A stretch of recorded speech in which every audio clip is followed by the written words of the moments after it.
So hello everyone, my self Aman Singh, first crop MBBS student at KGMU Lucknow. तो आज के video में हम लोग डिस्कस करेंगे कि ये जो अब एक हफ्ता बचा है, लास्ट वीक बचा है एग्जामिनेशन में हमारे नीट 2023 के, तो इसमें हमारा क्या अप्रोच होना चाहिए ताकि हम अच्छे से अच्छा स्कोर कर सकें। हमारी क्या प्लानिंग होनी चाहिए ताकि हम अपने जो टेस्ट में हमारे नंबर आ रहे हैं उसको और अच्छा कर सकें। तो देखो क्या करना है कि ज़्यादा से ज़्यादा चीज़ों को रिवाइज करना है, थ्योरेटिकल चीज़ों को ज़्यादा से ज़्यादा रिवाइज करना है, ठीक है। और कोई भी नई चीज़ें नहीं पढ़नी है और कैलकुलेटिव चीज़ों से बचना है, ठीक है। ज़्यादा मतलब कैलकुलेशन के लिए कोई भी किताब, कोई भी चीज़ें नहीं उठानी है। कैलकुलेशन प्रैक्टिस के लिए जो फिजिक्स के कैलकुलेशन है, जो फिजिकल केमिस्ट्री के कैलकुलेशन है, उसके लिए अपने आप को, जो आप लोग टेस्ट दे रहे हैं इस समय, उसमें जो सवाल आए हुए हैं कैलकुलेटिव वाले, सिर्फ उन्हें ही प्रैक्टिस करना है और उनमें जो गलतियाँ हुई हैं उन्हें देखते रहना है, ठीक है। लास्ट के समय में जिनके स्कोर 600 प्लस आ रहे हैं, जिनके स्कोर टेस्ट सीरीज में 600 प्लस आ रहे हैं, वो लोग क्या करेंगे कि अभी 3-4 तारीख तक अपना टेस्ट कंटिन्यू रखेंगे, डेली एक टेस्ट, ठीक है। और कई लोगों से आपको अलग अलग रिव्यू मिला होगा कि टेस्ट लास्ट टाइम में नहीं देना चाहिए। कुछ लोग बोले होंगे लेकिन टेस्ट लास्ट टाइम में देना चाहिए। तो जहाँ तक मेरा ओपिनियन है, आप लोगों को लास्ट टाइम में टेस्ट देना चाहिए, क्योंकि क्या है ना कि टेस्ट देते रहने से आपका फ्लो बना रहता है। और यदि एक बार फ्लो ब्रेक हो जाता है, जैसे आप 1 हफ्ते 1.5 हफ्ते टेस्ट छोड़ दो, आपका फ्लो ब्रेक हो जाता है, तो फिर वो मतलब कि थोड़ा सा टाइम लगता है ओरिएंट करने में अपने आप को। इसलिए आपको मतलब कि एग्ज़ाम के 4 दिन पहले तक टेस्ट देते रहना है। यदि आपको लग रहा है कि आपकी तैयारी कमज़ोर है, आपको और पढ़ने की टाइम आपको पढ़ने के लिए कम पड़ रहा है, तो आप क्या करो कि सिर्फ बायो का टेस्ट पेपर प्रैक्टिस कर लो। सिर्फ बायो के 90 क्वेश्चन लेके बैठ जाया करो, 1 घंटे लगा लिया करो। एक दिन केमिस्ट्री का लेके बैठ जाओ, उसको लगा लो। लेकिन हो सके, पॉसिबल हो तो आप full syllabus test daily 1-2 easy और अच्छे टेस्ट पेपर उठाओ, जिसमें आप अच्छा स्कोर कर सको और आपका कॉन्फिडेंस बूस्टअप हो, ठीक है। और देखो, जैसे कि इस समय आप लोग नहीं कुछ तो 13-14 घंटे, 12-13 घंटे तो पढ़ ही रहे होगे, तो उसमें 3 घंटे टेस्ट दे दो, 1 घंटे 2 घंटे बैठ के टेस्ट को एनालाइज कर दो, बाकी बचे हुए समय में आप थ्योरी पढ़ो। फर्स्ट, सेकंड, थर्ड के बीच में आपको ये सब सारी चीज़ें करनी है, इनऑर्गेनिक, ऑर्गेनिक, एनसीईआरटी। और फोर्थ ऑफ मई के आसपास, 4th के आसपास आपको क्या करना है कि आपको पूरे दिन बैठ के आपने जितने टेस्ट पेपर दिए हुए हैं, आपने जितने भी टेस्ट पेपर दिए हुए हैं आज तक, उसको एनालाइज किया है, तो उसमें जो भी मतलब कि आपने क्वेश्चन स्टार मार्क किए हैं, जिसके सामने आपने सोल्यूशन लिखा हुआ है, जो भी चीज़ें की हुई है, जो छोड़ी हुई थी टेस्ट के, जो आपने प्रॉपर एनालिसिस की है, उसमें अपनी गलतियों को आपने हाईलाइट की है ये, तो उसको देख के ज़रूर जाना। मान लो आपके पास आज तक में 40-50 टेस्ट पेपर आपने दिए हुए हैं, 20-30-40 पेपर, जितने भी टेस्ट पेपर आपने दिए हुए, उनकी गलतियों को आप एक बार ज़रूर देख के जाएंगे, क्योंकि वो गलतियाँ ना बहुत फ्रिक्वेंट होती हैं।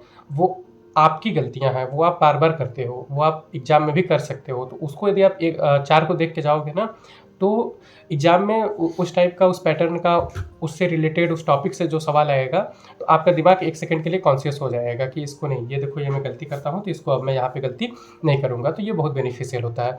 और आपको देखना ही है तो एनसीईआरटी की किताबें देखो, एक फोटोग्राफिक मेमोरी बना के जाओ, ठीक है। आपको याद ही रहता है इस पेज पे, इस कॉर्नर पे, यहाँ पे ये चीज़ें लिखी हुई हैं, तो वो लास्ट टाइम में फर्स्ट, सेकंड, थर्ड के बीच में आप ये सब चीज़ें देख के जाओगे ना, तो याद रहेगा। 1 हफ्ते में इतनी जल्दी भी नहीं भूलती है शॉर्ट टर्म मेमोरी, ठीक है। अभी यदि डेट वाइज चलें तो आपकी प्लानिंग ये होनी चाहिए कि ये जो मई में फर्स्ट, सेकंड, थर्ड मई के आसपास आप लोगों को क्या करना है कि 11th-12th की पूरी बायोलॉजी एक बार रिवाइज करनी है। रफली, थारोली, जैसे हो सके, जितने अच्छे से हो सके उसको रिवाइज कर लो।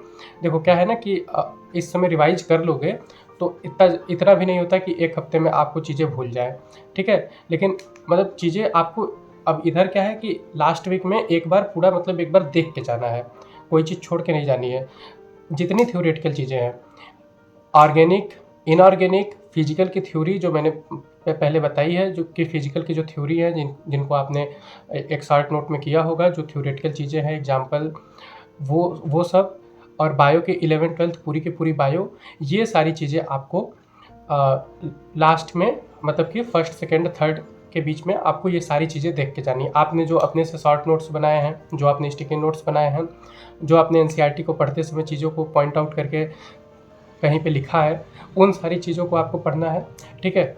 किसी ऐसे मटेरियल के चक्कर में नहीं पढ़ना है, किसी ऐसे मटेरियल के चक्कर में नहीं पढ़ना है लास्ट टाइम में। इसमें बहुत लोग आपको मटेरियल देंगे कि ये पढ़ लो, वो पढ़ लो, लास्ट टाइम में पॉइंट टू, मतलब कि ये समराइज है, ये कॉन्साइज है।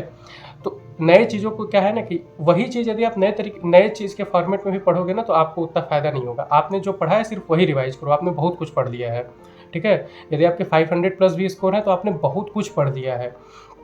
तो जो पढ़ा है बस उसी को समराइज़ करो, उसी को रिवाइज़ करो और उसी को पढ़ के जाओ। किसी का नया मटेरियल उठा के नहीं पढ़ना है, कई लोग पीडीएफ देंगे, कुछ भी हो, मत पढ़ो, ठीक है? जो आपने कम से कम 1 बार का 2 बार का देखा हुआ है, सिर्फ उसे ही देख के जाना है। इस समय टेस्ट पेपर दोगे तो हो सकता है स्ट्रेस एंग्जायटी की वजह से कम मतलब आपसे क्वेश्चन गलत हो जाए, तो उससे घबराना नहीं है, ठीक है? उसको आप टेस्ट दो, पता है कि स्ट्रेस एंग्जायटी से गड़बड़ हुआ है तो कोई दिक्कत नहीं है, सिली मिस्टेक है। तो देखो और ज़्यादा से ज़्यादा रिलैक्स रहने की कोशिश करो और सबसे बड़ी बात इस समय सोना है, मतलब अपने आप को अच्छी खासी नींद लेनी है। डेली 7 से 8 घंटे जो भी है प्रॉपर स्लीपिंग लेनी है और अपनी स्लीप साइकिल को ऐसे एडजस्टेड रखना है कि 2 से 5 के बीच में नींद ना आए, ठीक है?